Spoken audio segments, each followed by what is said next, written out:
de regreso, vamos a hablar de la votación del reajuste del salario mínimo. Esta finalmente postergada para mañana a la espera de que se alcance un acuerdo entre el gobierno y la oposición. De este y otros temas conversamos con el diputado de la UDI, Patricio Melero. Diputado, ¿qué tal? ¿Cómo está? Hola Viviana, muy buenas tardes. ¿Cómo está? Bien, interesados en conocer una propuesta que viene de parte suya para poder destrabar toda esta complicación que se ha generado en torno al salario mínimo, en un contexto además también lo sabemos tan difícil, ¿no? Que es una postergación, pero además también hay un punto ahí que tiene que ver con un reajuste no basado en el IPC que tenemos, sino más bien en una proyección futura, ¿no? Así es, Viviana. Yo creo que es muy importante entender que la discusión del reajuste del salario mínimo en esta oportunidad tiene al menos tres cosas muy distintas a las de las anteriores, y esto obliga también, creo yo, a analizarlo de una perspectiva y de un contexto diferente. Lo primero es que tenemos obviamente una pandemia que tiene al país sumido en una crisis importante de desempleo. Tenemos 1.800.000 chilenos sin trabajo y en una situación económica de muy bajo crecimiento o crecimiento negativo, y con una realidad para los próximos 2 años compleja. Recordemos además que la enorme cantidad de personas que trabajan en el mundo laboral y que reciben el salario mínimo lo hacen en muy pequeñas, pequeñas empresas, fundamentalmente mujeres y jóvenes sin mayores capacitaciones que buscan trabajo por primera vez y que son los que están más afectados. Y lo segundo que también hay que poner en el contexto es que desde inicios de este año el Parlamento, el gobierno logró la aprobación de un ingreso mínimo garantizado que le suma promedio más o menos 45.000 pesos que pone el Estado en beneficio del trabajador y que se suma al salario mínimo, de manera tal de que con todo esto hay que mirar el reajuste que se está planteando. Y el gobierno, recordemos que a inicio de año se reajustó ya en un 6,5% en marzo, estaba en 301.000, subió a 320.000, ahora el gobierno sugiere aplicar la inflación de marzo ahora, llegar a 322.000. Y lo que yo le he planteado al gobierno, junto a los diputados de Chile Vamos, de la Comisión de Trabajo, es que se haga un esfuerzo de adelantar la inflación proyectada al mes de marzo, que más o menos se estima que va a ser un 1,2%. Y hacer un esfuerzo ahora, porque el proyecto de ley también, Viviana, establece que en marzo tenemos nuevamente que ver y reajustar el salario mínimo y después a mitad del próximo año. Y así creo yo poder conciliar un esfuerzo mayor en el proyecto de ley. Recordemos que el gobierno no le paga el salario mínimo a nadie, el salario mínimo lo pagan las pymes y los empleadores de las micropymes, pero que podamos dar una condición de equilibrio, de un reajuste que mantenga el poder adquisitivo, por un lado, y por otro lado, también custodiemos lo que yo creo que es lo más importante en estos días, que es mantener y generar empleos a los que no lo tienen. Usted toca el tema del ingreso mínimo garantizado y estableciendo un piso que ronda aproximadamente los 301.000 pesos con este complemento. Y hay algunos parlamentarios que dicen que desde ahí podría haber o debiese venir una inyección estatal. ¿Eso puede estar dentro de las negociaciones, dentro de esta ventana que se dio de 24 horas? Yo creo que con buena voluntad y buena disposición se puede. Y yo le pediría a la oposición que fuera un poco más consciente, Viviana, porque cuando ellos gobernaron, en el tiempo de la presidenta Bachelet en el gobierno pasado, otorgaron reajustes al salario mínimo casi la mitad de lo que se está entregando ahora por el presidente Piñera en plena pandemia. La presidenta Bachelet entregó un reajuste promedio de 13.000 pesos al año, 26.000 pesos en 2 años, y el actual gobierno ya está en una cifra de 45.000 pesos, y este esfuerzo lo estamos haciendo con un país mucho más pobre, mucho más deprimido. Entonces yo también le pido a la oposición que no haga tantos esfuerzos que no hizo en el pasado y sea un poco más comprensivo con la situación que nos afecta hoy día, y con buena voluntad yo digo que se puede mejorar la oferta del gobierno y llegar a una cifra que supere los 322.000 que está hoy día, quizás acercarnos con esto que yo digo y del adelanto a unos 328.000 pesos para instalar una discusión en marzo nuevamente que permita, una vez que ha pasado, espero yo, Dios mediante, lo más fregado, lo más complejo de esta crisis, y en marzo quizás tener un escenario y un contexto mejor que el que está viviendo el país hoy día. Sí, hay puntos que usted plantea que no se pueden cuestionar, como por ejemplo que gran parte de las pymes, que sabemos que han estado muy afectadas, son muchas veces las que están entregando este salario mínimo, pero sin duda que no dejó de ser llamativo en un contexto de crisis este aumento que es un 0%, que es un 0,4%, pero finalmente se traducía en 1.500 pesos. Ahí hay algunos datos también, por ejemplo, un IPC de alimentos que puede llegar a un 4%, y ahí es donde están las voces críticas que vienen de la oposición que dicen por lo menos avancemos en entender lo que está costando un poco la vida, ¿no? Hay un IPC que tal vez no fue tan alto, dado a conocer durante el día de hoy, pero ¿debiese ese aumento estar en sintonía con esa inflación? Viviana, yo creo que usted, yo y todos quienes estamos en la sintonía quisiéramos poder ofrecerle al país un ingreso mínimo de 400.000, 500.000 pesos mensuales. No podría ser más justo una cosa así. Pero no hay que olvidar que los que pagan el salario mínimo son microempresarios de 2, 3, 4 trabajadores. Ellos estuvieron exponiendo en la Comisión de Trabajo. Estuvo la CONAPYME, estuvo ProPyme, estuvieron los industrias de los panificadores, Indupar, y fueron muy claros en decirnos: diputados, no nos obliguen con un salario que se reajuste mucho a tener que tomar la opción de despedir a un trabajador.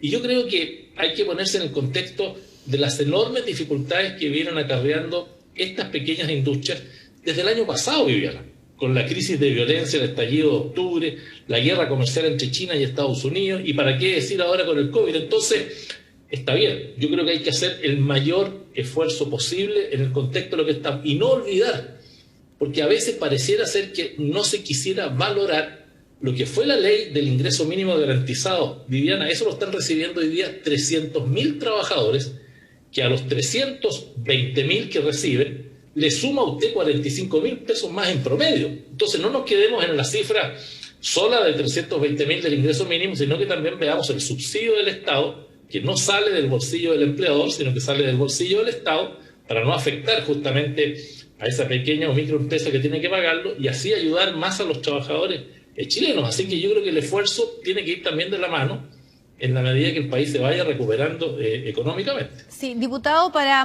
cerrar este tema en particular, sabemos y hay anuncios y hay mucha expectación respecto a lo que pueda suceder con un subsidio al empleo. Algunos dicen que tiene que ser al empleo propiamente tal, a esos puestos que están en este momento en algún tipo de relación, más que una contratación, porque sabemos que puede haber una pérdida significativa.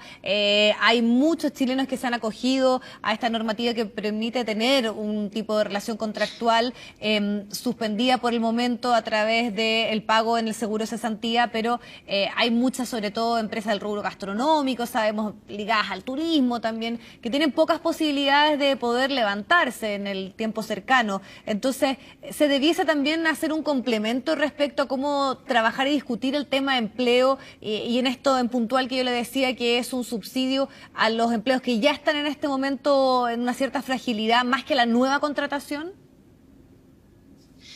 Desde luego, Viviana, y es muy interesante su pregunta. 2 comentarios sobre eso.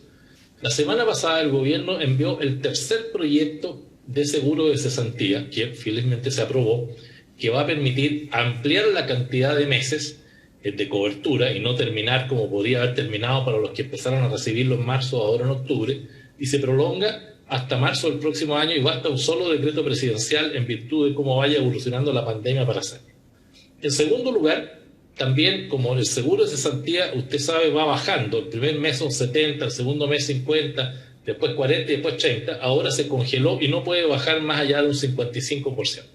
Pero a esto hay que agregarle el poder establecer subsidios, especialmente a los jóvenes y a las mujeres, que yo creo que son los que van a estar más complicados. No por ello dejar de lado al resto, ¿no? Con subsidios más directos que vayan a la contratación de mano de obra. Esto está en el acuerdo político que alcanzó el gobierno con la oposición en el Senado y ha sido refrendado por las fuerzas políticas, de estos 12.000 millones de dólares que están destinados, Viviana, a enfrentar la crisis y que nos duran hasta junio del 2022. Así que esos subsidios a los empleos los anunció también el presidente de la República en su mensaje a la Nación ahora hace casi un mes atrás, y va a venir de todas maneras porque es el complemento a estas materias que estamos conversando hoy día con usted. Bueno, ahora quiero aprovechar también de preguntarle respecto a lo que está ocurriendo con su partido. Ayer hubo un consejo ampliado y un tema ahí fue la irrupción de Pablo Longueira. Yo sé que también es una persona cercana a usted y por eso quería preguntarle cómo ha visto, porque él ha pasado, podríamos decir, mensajes bien claros, pero también ha generado respuestas, como por ejemplo a Evelyn Matei de decir que en ningún caso él puede presidir la UDI si es que no resuelve su situación judicial. Además, también una última encuesta académica que lo plantea con una cifra de rechazo bastante alta, cercana a un 75%. ¿Cómo ve la irrupción de Pablo Longueira y su rol dentro de la UDI en específico? Bueno, oiga, un comentario rápido sobre el rechazo. Pablo Longueira tiene una adhesión del 17%, cosa que la oposición está en la mitad de eso y tiene más rechazo que él. Así que ojo con las miradas de las encuestas. Pero déjeme decirle algo. Primero, la reunión de ayer de Longueira con un Consejo General ampliado del partido fue un hecho, a mi juicio, positivo. Primero, porque fue recibido con enorme respeto y con gran cariño. A Longueira la UDI le debe mucho. Fue su presidente, fundador, senador, ministro, diputado y candidato a la presidencia y ganó una primaria, recordemos, contra Andrés Alamán hace un tiempo atrás. De manera tal de que sobre él hay afecto y también hubo críticas. Y él mismo, Longueira, dice: yo no pido ni le vengo a pedir a la UDI que cambie su posición de aprobar el rechazo, como lo tiene aprobado el Consejo General de la UDI. Pero también, ¿cierto?, permítanos a los que estamos por el apruebo expresarnos, porque tenemos un factor en común entre quienes están por el rechazo y están por el apruebo dentro de la UDI, que ambos queremos partir no desde una base cero. Todos somos reformistas, Viviana. Todos queremos llevar cambios a la Constitución. Tenemos caminos distintos, pero lo que logra Longueira es ir al punto más importante, que es de ganar el apruebo, la convención constituyente que se va a tener que votar en abril del próximo año junto con la elección de alcaldes y concejales. Y ahí es donde Longueira dice: yo voy a ser candidato y tenemos además que ganar en esa convención constituyente, sacar sobre el tercio al menos, y ojalá un 40% de los constituyentes, para que la izquierda, el Frente Amplio, el Partido Comunista, no redacten una constitución a la pinta de ellos, que sería borrar todo, porque ese sector denosta la transición de los 30 años, y nosotros creemos que hay muchas cosas buenas de la actual constitución del presidente Lagos del 2005 que rescatar y otras que hay que reformar. Y ahí entonces confluye Longueira anoche en su reunión y llegamos a ese punto. Él nos dijo: ¿qué les vengo a pedir? Les vengo a pedir que ambos no partamos de cero. Yo voy a aprobar porque creo que es el mejor camino, ustedes van a rechazar porque ustedes creen que es el mejor camino, no tengo nada que criticarlos en eso, pero concordemos que esto no parte de cero. Ese fue un poco, de hecho, de varias cosas, Viviana, lo que se apuntó y se vio ayer. Sí, diputado, pero él también vuelve con una pretensión más allá de marcar su punto en el plebiscito, de liderar a la UDI. Y eso es lo que ha generado, podríamos decir, más revuelo interno. Usted sabe las declaraciones, por ejemplo, del senador Moreira. Y ahí le pregunto también por lo que dijo otra candidata presidencial del partido, de la UDI, Evelyn Matei, de que esto era imposible si es que no solucionaba su situación judicial en el caso SQM. ¿Usted qué opinión tiene? ¿Tiene que él primero zanjar ese tema antes de cualquier pretensión política y sobre todo a liderar la UDI? Yo creo que ese tema lo zanjó ya, Viviana, el servicio electoral, y dijo que Pablo Longueira conservaba todos sus derechos como ciudadano y estaba habilitado para poder sufragar en el plebiscito y en todas las elecciones que vienen por delante, no porque esté en un proceso judicial va a tener o se va a estar inhabilitado, porque él no ha sido condenado a nada y se va a defender en el juicio oral en el mes de octubre. En el tema de la presidencia del partido, anoche lo abordó. Yo quiero decirte que fue una conversación muy directa, no quedó nada sin conversar, se le preguntó por todo. Y él dijo, yo creo que puedo conducir el partido, pero yo no vengo a imponerlo. Si es necesario competir con otros, voy a competir con otros. Si es necesario que yo no sea presidente y tengo que integrar y ser prosecretario, dijo, estoy dispuesto a eso, porque mi afán no es tener cargos para ejercer una acción que yo creo que es muy importante para el bien del país, que es evitar una constitución que desmorone todo lo mucho bueno que hemos construido todos los chilenos durante varias décadas. Esa es la preocupación fundamental de Longueira, que no se destruya el camino obrado, porque ve que hay voces en el país que quieren partir de una hoja en blanco, de cero, hacer borrón y cuenta nuevo de la constitución del presidente Lagos, de la constitución del presidente Pinochet y de todos los elementos que estuvieron involucrados y con todos los cambios que vivieron. Recordemos, hoy día lo recuerda la prensa, más de 200 cambios ha tenido la constitución, 40 y tantos reformas, y se sigue reformando día a día, de manera tal de que de la constitución de Pinochet ya no queda prácticamente nada. La que está vigente es la de Ricardo Lagos, y obviamente esa le ha dado mucha estabilidad política, económica y social al país. Lo que resulta inexplicable es que hoy día ni Ricardo Lagos ni los ministros que eran parte de su gabinete defiendan la constitución que ellos señalaron que era la definitiva y un paso a la democracia. Pareciera ser que cuando se terminó la transición en el 2010 y ganó el gobierno del presidente Piñera, un gobierno de centro-derecha, encontraron que había que borrar todo lo que había hecho y vinieron los ánimos reformistas extremos de parte de ellos. Pero yo creo, y así lo dicen los negros también, en el sentido común de los chilenos, en el buen criterio, y sé que vamos a poder llevar adelante una reforma a la Constitución en buena forma y no en el maximalismo extremo que están planteando algunos.